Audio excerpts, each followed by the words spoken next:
خاندان غوثیت اور خاندان اشرف کی، جس کے گھر سے ولایت بڑھتی ہو، میں اس کی ولایت پر کیا ثبوت پیش کر سکتا ہوں؟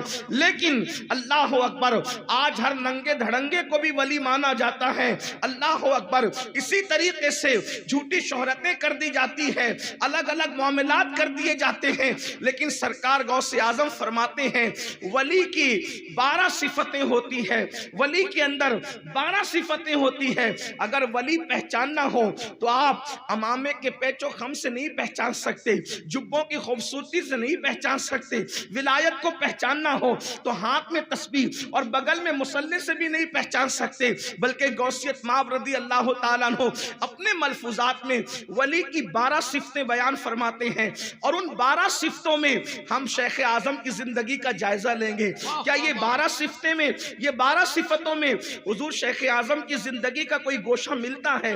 اگر ملتا ہے تو پھر بات اپنی جگہ ہوگی، اور اللہ اکبر پھر گفتگو ہوگی۔ میں بہت طویل گفتگو نہیں کروں گا، لیکن اختصار کے ساتھ سرکار غوثیت معاف فرماتے ہیں ولی میں 2 صفتیں جو ہوتی ہے وہ اللہ رب العزت کی 2 صفات کا مظہر ہوتا ہے۔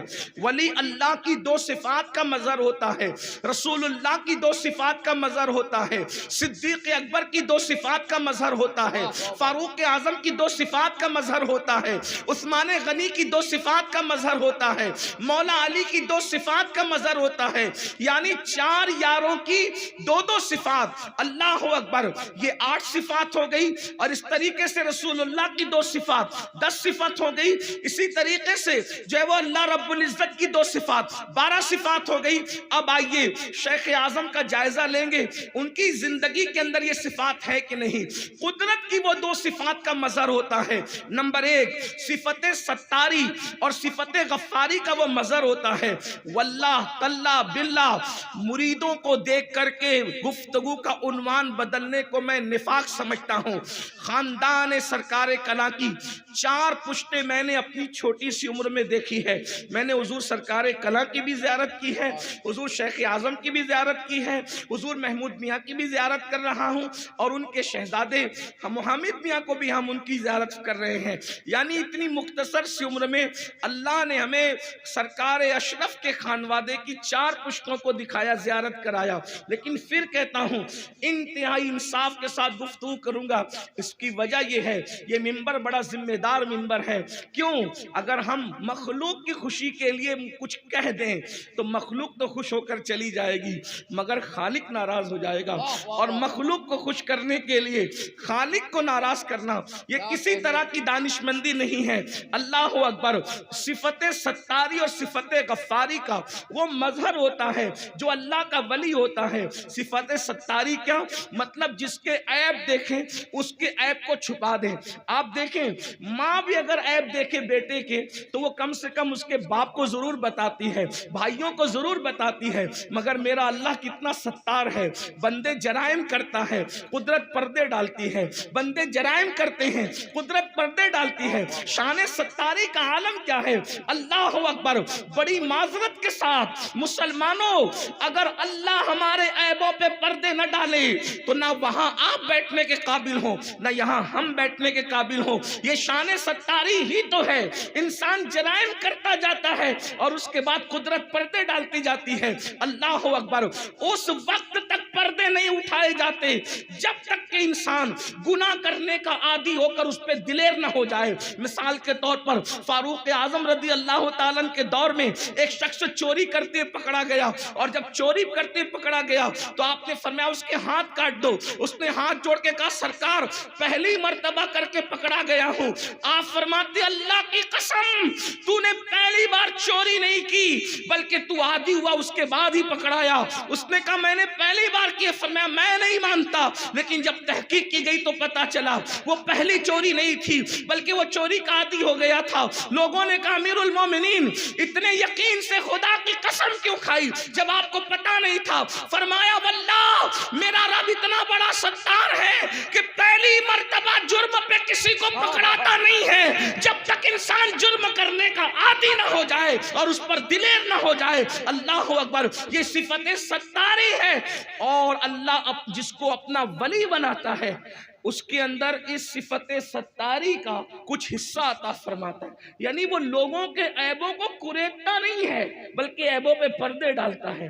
اب اگر میں بات سچی کر رہا ہوں تو شیخ اعظم کو دیکھنے والے یقیناً میری بات کی تصدیق کریں گے۔ شیخ اعظم اس ہستی کا نام ہے کہ جس کی محفل کے اندر کسی کے عیب بطور غیبت بیان نہیں ہوتے تھے، بلکہ جب بھی وہ گفتگو کرتے تھے یا تو تصوف کی گفتگو کرتے تھے، یا تو بزرگوں کی گفتگو کرتے تھے، یا تو اسلاف کی گفتگو کرتے تھے، اس لیے کہ جب پیر غیبت کرنے والا ہو جائے گا تو مریدوں کو غیبت کرنے سے کون بچائے گا؟ جب پیر لوگوں کے عیب جوئی کرنے والا ہو جائے گا تو عیبوں پہ پردے کون ڈالے گا؟ واللہ لوگ ڈاکٹروں کے پاس اتنا کھل کر کے اپنے معاملات بیان نہیں کرتے جتنا مشائخ کے پاس اپنے معاملات بیان کرتے ہیں، لیکن اگر وہی سب کے معاملات کو اوپن کرتا پھرے تو بتاؤ لوگوں کا حال کیا ہوگا؟ تو جسے قدرت دوست بناتی ہے اسے صفت ستاری سے حصہ عطا فرماتی ہے۔ اللہ اکبر، میں جلدی جلدی پڑھ رہا ہوں۔ نمبر 2، اسے صفت غفاری سے بھی حصہ عطا کیا جاتا ہے،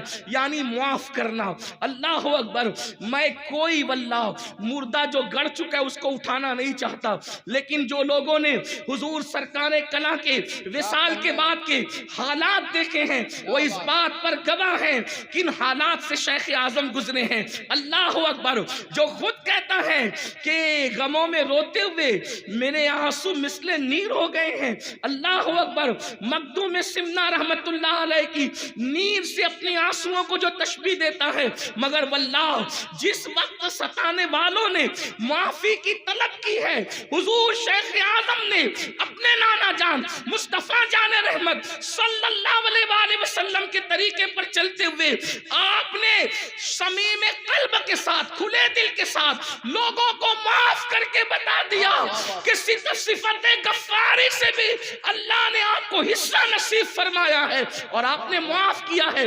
خود ہمارے شہر مالیگاؤں کے اندر میں ایسے مجرموں کو جانتا ہوں جنہوں نے حضور شیخ اعظم کے ان دنوں میں بڑا دل دکھایا ہے، لیکن جب معافی کے لیے آئے ہیں تو معاف بھی کیا ہے، اور صرف معاف نہیں کیا بلکہ عطا بھی فرمایا ہے۔ تو گویا کہ جس کو ولایت دی جاتی ہے صفت ستاری اور غفاری کا اسے مظہر بنایا جاتا ہے۔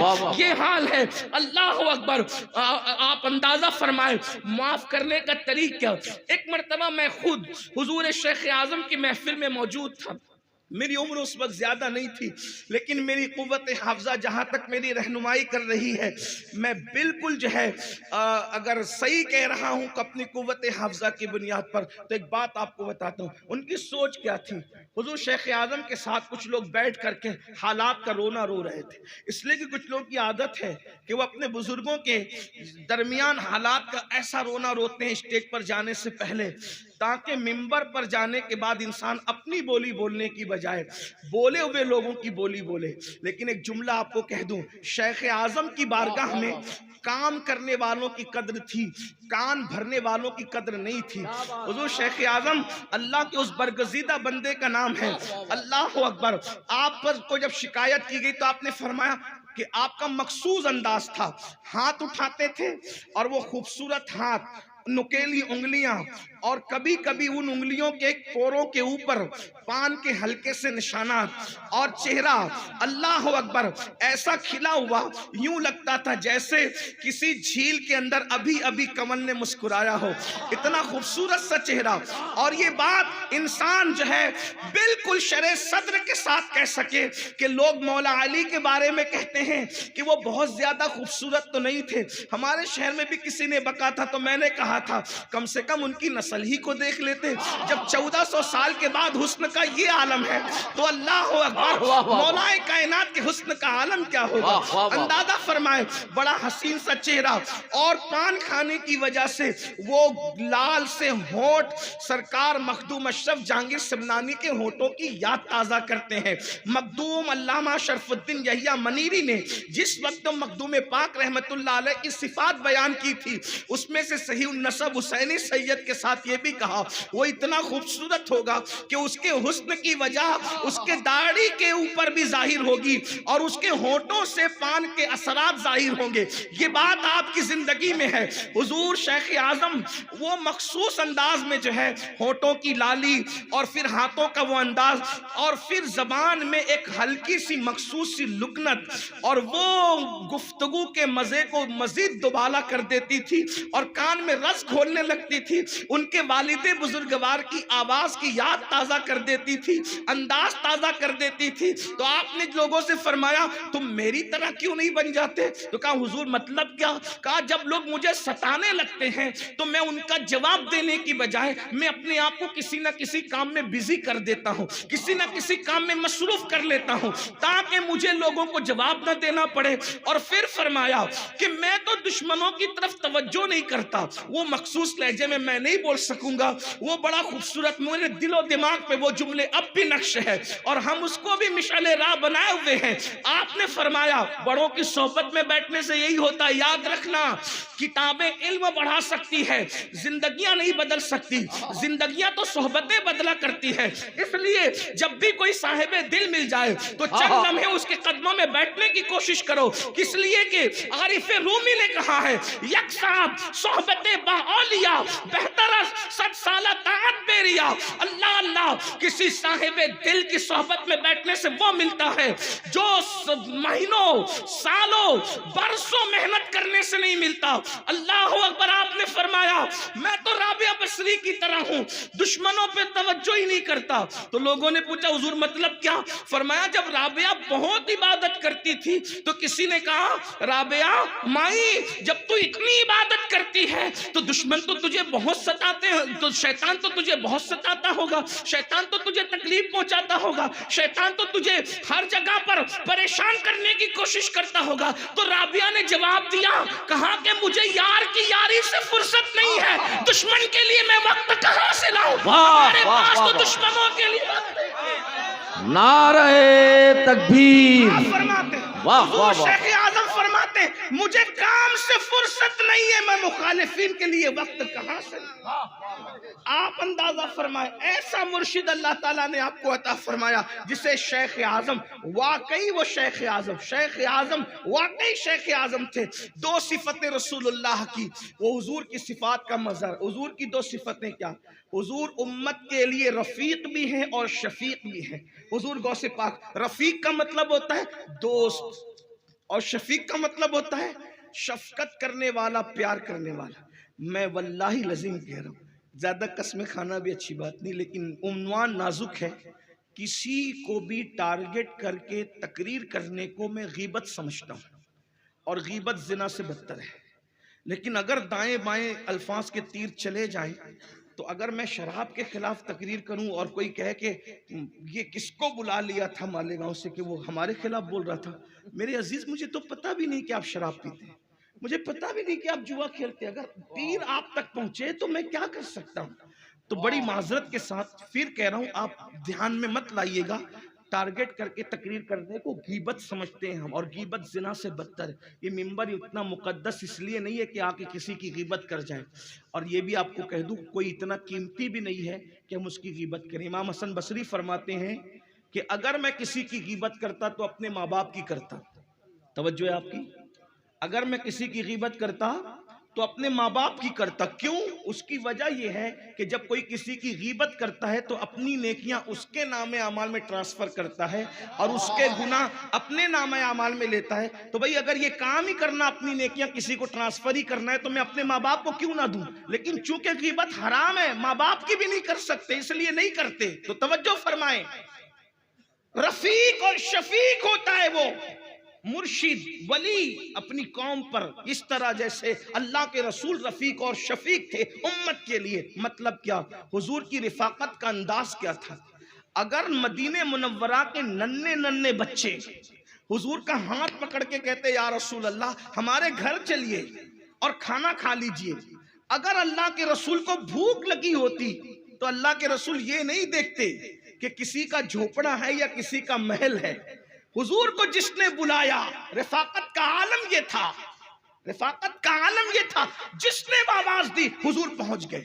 اللہ اکبر، کس طرح پہنچے؟ انسان تو انسان جانوروں کی فریاد پر بھی پہنچ گئے، عقل مند تو عقل مند پاگلوں کی فریاد پر بھی پہنچ گئے۔ جس نے چڑیوں کی فریاد سنی، جس نے پاگل اونٹوں کی فریاد سنی، جس نے اللہ اکبر پاگل انسانوں کی فریاد سنی، حضور علیہ الصلوۃ والتسلیم کا انداز یہ تھا۔ رفیق ہوتا ہے وہ اپنی قوم پر جیسے حضور امت پر رفیق تھے۔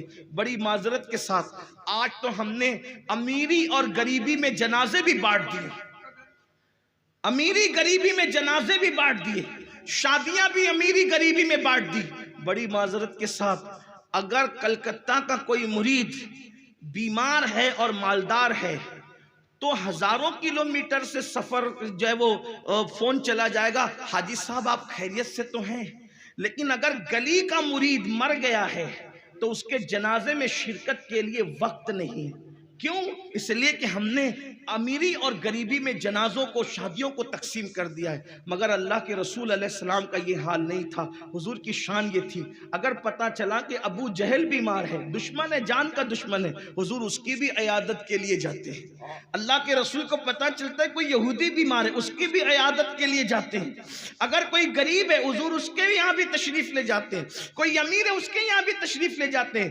یہ رفاقت کا انداز اگر آپ دیکھنا چاہیں تو حضور شیخ اعظم کی زندگی میں دیکھ سکتے ہیں۔ جب تک کہ پیر کام کرتے تھے، جب تک پیر کام کرتے تھے، آپ کا 10 دن کا قیام ہے، 5 دن کا قیام ہے، تو جس نے کہا حضور میرے گھر دعا کے لیے چلیے، زبان پہ نہ نہیں ہوتا تھا بلکہ برابر تشریف لے جاتے تھے۔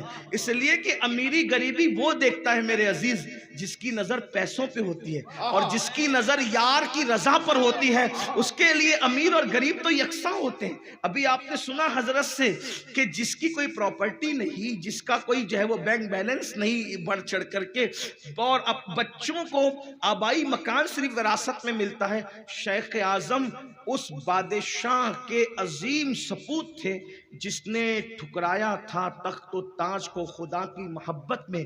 وہ اپنے بابا کے راستے سے کیسے ہٹ سکتے تھے، کیسے بغاوت کر سکتے تھے؟ اس لیے کہ ان کا نام کسی مسجد کے مولوی صاحب نے اظہار اشرف نہیں رکھا تھا، کسی جلسے کے ناظم نے اظہار اشرف نہیں رکھا تھا، بلکہ کسی علم ظاہر کے، علم العادات کے ماہر نے بھی ان کا نام اظہار اشرف نہیں رکھا تھا۔ جسے ہم شبیہ غوث اعظم کہا جاتا ہے، عارف باللہ کہا جاتا ہے، اللہ اکبر، ولی ابن ولی کہا جاتا ہے، انہوں نے نام رکھا تھا۔ اور اظہار اشرف کا مطلب کیا بیان کیا تھا؟ فرمایا یہ اظہار اشرف ہے، یعنی اس سے اشرف کا اظہار ہوگا۔ واہ واہ واہ واہ! جنہوں نے اشرف کو نہیں دیکھا وہ اظہار کو دیکھ کر کے سمجھ جائے گا کہ اظہار اشرف یہ ہے، اشرف کا اظہار یہ ہے۔ واہ واہ واہ! تو وہ اظہار اشرف ہوگا، یعنی کہ اشرف جس کی شخصیت میں آشکار ہوگا، اظہار سے جس اشرف کو ظاہر کیا جائے گا، ان کے کردار کو، ان کی سخاوت کو، ان کے حسن کو، ان کے جمال کو، ان کے اخلاق کو، وہ اظہار اشرف ہوں گے۔ اندازہ فرمائے تو یہ نام یوں ہی نہیں رکھا گیا، ایک عارف باللہ کی زبان سے نکلا تھا وہ نام، اور پھر انہوں نے واقعی اپنی ذات سے کردار اشرف کا اظہار کر کے بتایا، اور دنیا کو کہنا پڑا جب اظہار اشرف یہ ہے تو شان اشرف کیا؟ نعرہ تکبیر، نعرہ رسالت، شیخ اعظم کانفرنس، فیضان مخدوم اشرف۔ وہ شفیق بھی ہوتا ہے اسی طرح جیسے اللہ کے رسول اپنی امت پر شفقت فرماتے تھے۔ وہ صفت شفقت کا مظہر ہوتا ہے اپنے نبی صلی اللہ علیہ وآلہ وسلم سے، وہ صفت اس کو نصیب ہوتی ہے۔ اور وہ صفت کیا ہے؟ شفقت۔ یاد رکھیے، ڈانٹ ڈپٹ تو سب کو آتی ہے، لیکن شفقت، بڑی معذرت کے ساتھ 4 5 50 20 لوگ کسی کے ماننے والے ہو جائیں تو وہ لوگوں سے مصافحہ کرنے میں اپنے آپ کی بے عزتی سمجھتا ہے۔ بھئی اگر ٹرین پکڑنی ہو، فلائٹ پکڑنی ہو، کوئی کھانا کھانا ہو، کوئی حاجت ہو، تب تو مصافحہ نہ کرنا سمجھ میں آتا ہے۔ آپ کو جا کر کے سونا ہی ہے تو اس کے بعد لوگوں سے مصافحہ نہ کرنے کا مطلب اس کے سوا کیا ہے؟ میں کوئی کرٹیسائز نہیں کر رہا ہوں، پھر کہہ رہا ہوں کوئی ٹارگٹ نہیں کر رہا ہوں. اللہ کے رسول کی شفقت امت پر یہ تھی، اللہ کے رسول کی شفقت امت پر یہ تھی، اللہ اکبر، کہ حضور سے اگر کوئی مصافحہ کرتا، حضور سے اگر کوئی مصافحہ کرتا، حضور کے ہاتھ بڑے نرم تھے، ٹھنڈے تھے اور اتنے خوشبودار تھے کہ اگر صبح کوئی مصافحہ کرتا تو شام تک اس کے ہاتھ مہکتے رہتے. تو لوگ جب اللہ کے رسول سے مصافحہ کرتے تو نرمی، ٹھنڈک اور خوشبو کی وجہ سے دیر تک پکڑے رہتے حضور کے ہاتھ کو. مگر احادیث گواہ ہے جب تک ہاتھ پکڑنے والا ہاتھ پکڑا رہتا، اللہ کے رسول کبھی ہاتھ اس سے نہیں چھڑایا کرتے تھے جب تک کہ وہ خود نہیں چھوڑ دیا کرتا. اللہ اکبر. حضور شیخ اعظم کی زندگی میں آپ دیکھیں، اگر مصافحے کا موقع ہے تو اللہ اکبر، امیر بھی مصافحہ کر رہا ہے، غریب بھی مصافحہ کر رہا ہے، اپنا بھی مصافحہ کر رہا ہے، بیگانہ بھی مصافحہ کر رہا ہے. اور شفقت کا عالم یہ ہے، غصے میں جلدی آتے تھے لیکن جلدی سے غصہ چلا جاتا تھا، اور یہ بہت اچھے انسانوں کی علامت ہے. ایک مرتبہ اورنگ آباد کی سرزمین پر بیان کے لیے تشریف لے گئے تھے، اللہ اکبر، اور لوگوں نے کھانا کھلا دیا، اور کھانا کھلانے کے بعد فرمایا حضرت تقریر کے لیے چلیے. غصے میں آ گئے، جلال آ گیا، اور فرمایا کھانے کے بعد کم سے کم مجھے 2 گھنٹے چاہیے، اس کے بعد میں تقریر کر سکوں گا، فوراً میں تقریر نہیں کر سکتا. غصے میں آئے، جلال میں آئے. منتظمین حیران ہو گئے، اب کیا کریں، حضرت جلال میں آ گئے. لیکن لوگوں نے دیکھا جتنی جلدی جلال شباب پر آیا اتنی جلدی جلال اس طرح نیچے کی طرف گیا جیسے کسی آگ پر رکھا ہوا دودھ بہت جلدی سے اوپر بھی چلا جاتا ہے، اور آنچ نیچے کر دو تو نیچے بھی آ جاتا ہے. یہ غصہ بڑا محمود ہے، یہ غصہ بڑا محمود ہے، جو ابو المحمود کا غصہ تھا. یہ غصہ بڑا محمود ہے جو ابو المحمود کا، کہ جلدی غصے میں آئے اور غصہ جلدی چلا بھی جائے. یہ ایک مومن کی شان بیان کی گئی ہے روایتوں میں کہ غصہ جلدی بھی آتا ہے اور جلدی چلا بھی جاتا ہے. اللہ اکبر، یہ ان کی شان تھی. بڑے شفیق تھے، بڑے مہربان تھے. ایک بات آپ کو بتاؤں، اللہ اکبر، ان کا حال یہ تھا کہ وہ غریب مریدوں سے بڑی شفقتوں سے بات کرتے تھے، پیار سے بات کرتے. میں تو اس زمین کا رہنے والا ہوں جہاں اکثریت مزدوروں کی ہے. وہاں آنے کے بعد ان کا پیار، ان کی محبتیں، ان کی شفقتیں لوگوں کو یاد ہے، اور انشاءاللہ جب تک چاند سورج نکلتے ڈوبتے رہیں گے شاید یاد رہے گی. میں جلدی چل رہا ہوں. اس کے بعد صدیق اکبر کی 2 صفت اس میں ہوتی ہے. وہ صادق ہوتا ہے یعنی سچا ہوتا ہے، اور مصدق ہوتا ہے یعنی سچ کی تائید کرنے والا ہوتا ہے.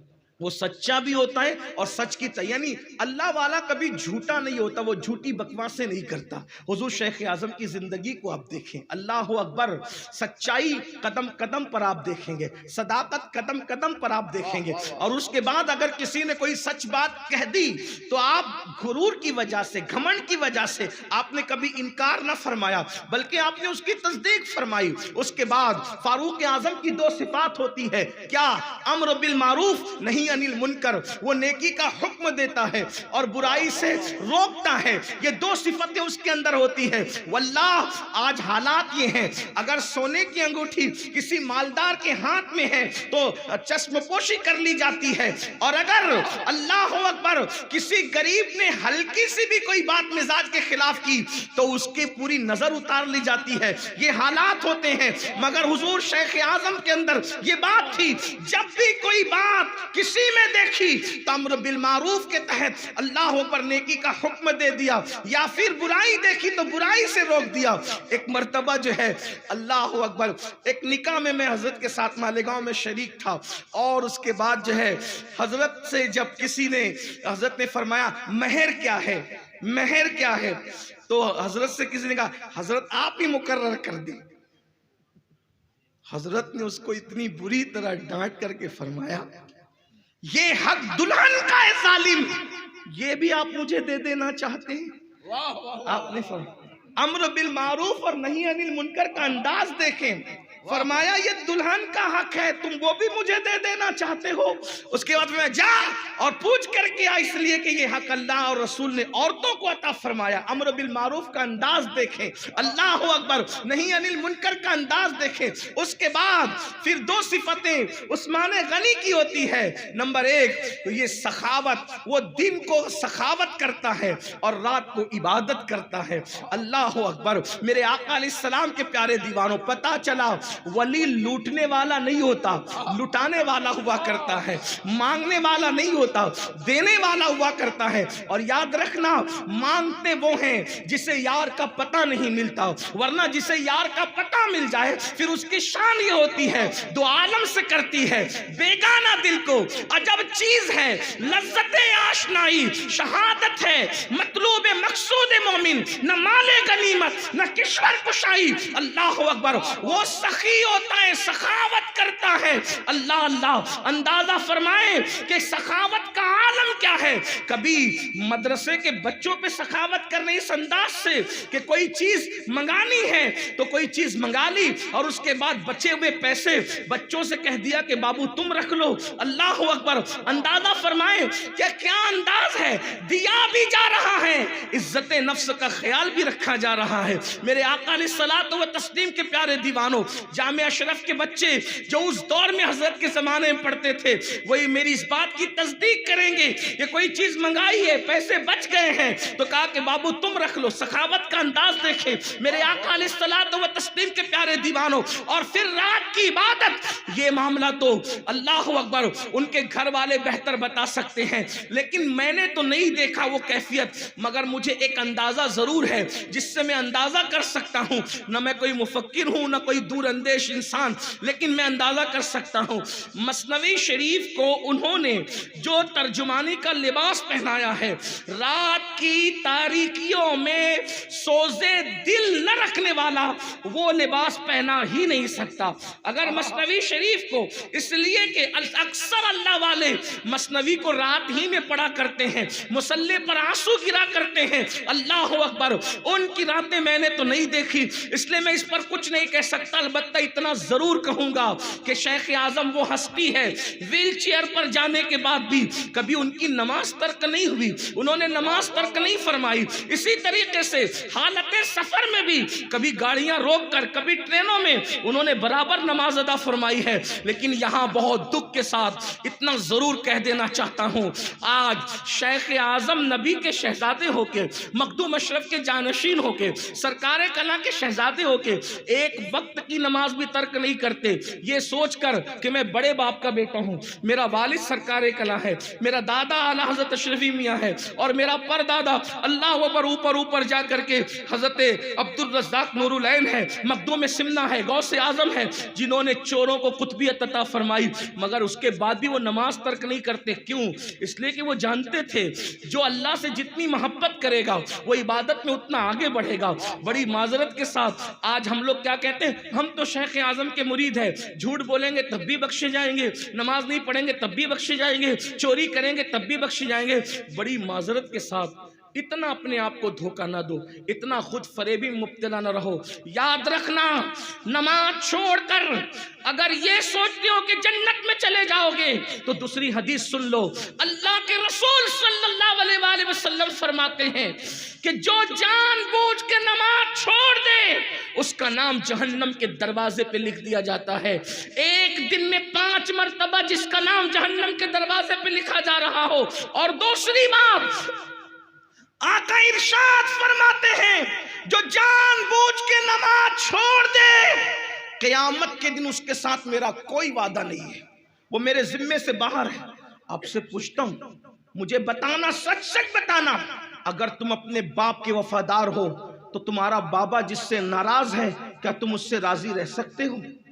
ہرگز نہیں۔ اگر باپ کے وفادار ہو تو جس سے رسول اللہ ناراض ہو، فرمائے کہ جو نماز چھوڑ دے میں محمد اس سے بیزار ہوں، اس کے ساتھ قیامت کے دن میرا کوئی وعدہ نہیں۔ جس سے حضور ناراض رہیں گے اس سے امام حسین کیسے راضی ہو سکتے ہیں؟ اس سے غوث اعظم کیسے راضی ہو سکتے ہیں؟ اس سے مخدوم اشرف کیسے راضی ہو سکتے ہیں؟ اس سے وارث دیوبند کیسے راضی ہو سکتے ہیں؟ اس سے شیخ اعظم کیسے راضی ہو سکتے ہیں؟ یاد رکھنا، نماز نہ پڑھنے والوں، نماز نہ پڑھ کر اگر آپ اپنے پیر کے وفادار بننا چاہتے ہو تو ایک بات یاد رکھیے، جو اللہ کا وفادار نہیں ہے وہ کسی کا وفادار۔